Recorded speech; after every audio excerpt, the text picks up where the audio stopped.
Last topic था हमारा asthma disease. Asthma में हमने अस्थमा के प्रिवेंशन कर लिए थे गौमुख आसन तक। अस्थमा में गौमुख आसन तक हो गया था। अब नेक्स्ट है आपका पर्वतासन। पर्वतासन का प्रोसीजर।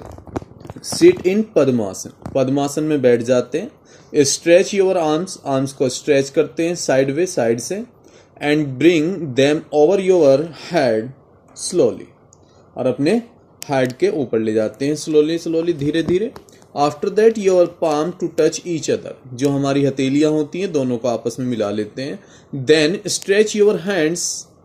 और हम अपने हैंड्स को स्ट्रेच करते हैं upward while without bending your elbow. Elbow हमारी स्ट्रेट रहेगी, बेंड नहीं रहेगी। बैक शुड बी स्ट्रेट और जो हमारी बैकबोन होगी वो स्ट्रेट रहेगी।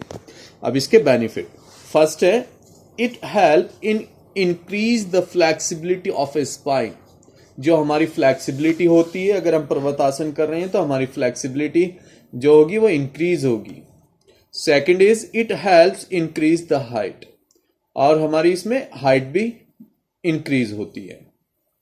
Third is it reduce the extra fat in the back and waist. जो हमारे वेस्ट में और बैक में फैट रहता है वो रिड्यूस हो जाता है। Next it relieve from tension in shoulder and back. अगर हमारे शोल्डर में और बैक में टेंशन है तो उससे हमें रिलीफ मिलता है। नेक्स्ट है it help in reducing back pain. अगर हमारे बैक पेन है तो वो हमें रिड्यूस कर देता है अगर हम पर्वतासन परफॉर्म कर रहे हैं। Next it relieves the asthma. अगर हम परफॉर्म कर रहे हैं तो हमें अस्थमा से रिलीफ मिलता है। नेक्स्ट है कॉन्ट्राइंडिकेशन। फर्स्ट है avoid this asana in case of hip और बैक इंजरी। अगर आपको हिप इंजरी है या बैक इंजरी है स्पाइन में, बैकबोन में, तो आपको अवॉइड करना होगा ये आसन। Second, you should not practice this asana in case of shoulder injury. अगर आपके शोल्डर में इंजरी है तो आपको ये आसन परफॉर्म नहीं करना। थर्ड है avoid this asana in case of ankle injury. अगर आपके एंकल इंजरी में है, एंकल इंजरी में अगर आपकी इंजरी है एंकल में, तो आपको तब ये आसन परफॉर्म नहीं करना, क्योंकि जो वेट होगा हमारे एंकल पे होगा। क्योंकि पद्मासन में हम क्या करते हैं, एंकल एक थाई दूसरी थाई पर रखा जाता है। अब नेक्स्ट है हमारा प्रिवेंशन भुजंग आसन प्रोसीजर। भुजंग आसन ऑलरेडी करा चुके लास्ट डिजीज में। सेम यही करना है आपको। Procedure already done. बेनिफिट्स और कॉन्ट्राइंडिकेशन ये हम लास्ट डिजीज में करा चुके। ऐसे ही हम पश्चिम उत्तानासन करा चुके लास्ट डिजीज में।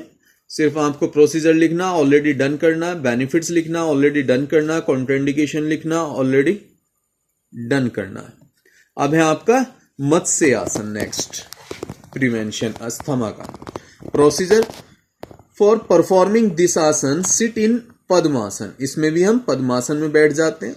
Then lay down in supine position. फिर हम सुपाइन पोजीशन में लेट जाते हैं पीछे की तरफ। Then make an arch behind hold your toes. जब हमारा हेड रहेगा उसमें हम क्या एक आर्क बनाएंगे। And hold your toes with the finger. और अपनी हम टॉज को फिंगर से होल्ड करेंगे of your hands. Stay for some time in this position. कुछ समय के लिए हम इसी पोजीशन में होल्ड करेंगे। बेनिफिट्स, फर्स्ट है control weight and prevents obesity. इससे हमारा कंट्रोल वेट होता है और ओबेसिटी कम होती है। Next is back and leg muscles are strength and relax. जो हमारी बैक मसल्स, बैक और लेग मसल्स है वो स्ट्रेंथ होगी, पावरफुल होगी और रिलैक्स होगी। नेक्स्ट है इट प्रिवेंट्स अस्थमा प्रॉब्लम। आपको अगर अस्थमा प्रॉब्लम है तो उससे आपको रिलीफ मिलेगा। Next it is helpful in back pain. इससे आपके बैक पेन में भी रिलीफ मिलेगा। नेक्स्ट दिस आसन is helpful for the treatment of diabetes. अगर आपको डायबिटीज है तो उससे भी आपको फायदा मिलेगा। Next it help in relieving tension in the neck and shoulder. अगर आपके नेक में और शोल्डर में टेंशन है तो उससे भी आपको रिलीफ मिलेगा। अब है कॉन्ट्राइंडिकेशन।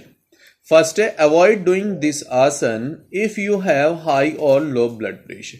अगर आपको हाई और लो ब्लड प्रेशर है तो आपको अवॉइड करना है ये आसन। नेक्स्ट है the individual who have neck injury should not practice this आसन। अगर आपको नेक गर्दन में कोई प्रॉब्लम है, इंजरी है, तो आपको परफॉर्म नहीं करना ये आसन। नेक्स्ट है the individual who have back problem should not perform this आसन। अगर आपके बैक प्रॉब्लम है तब भी आपको ये आसन परफॉर्म नहीं करना।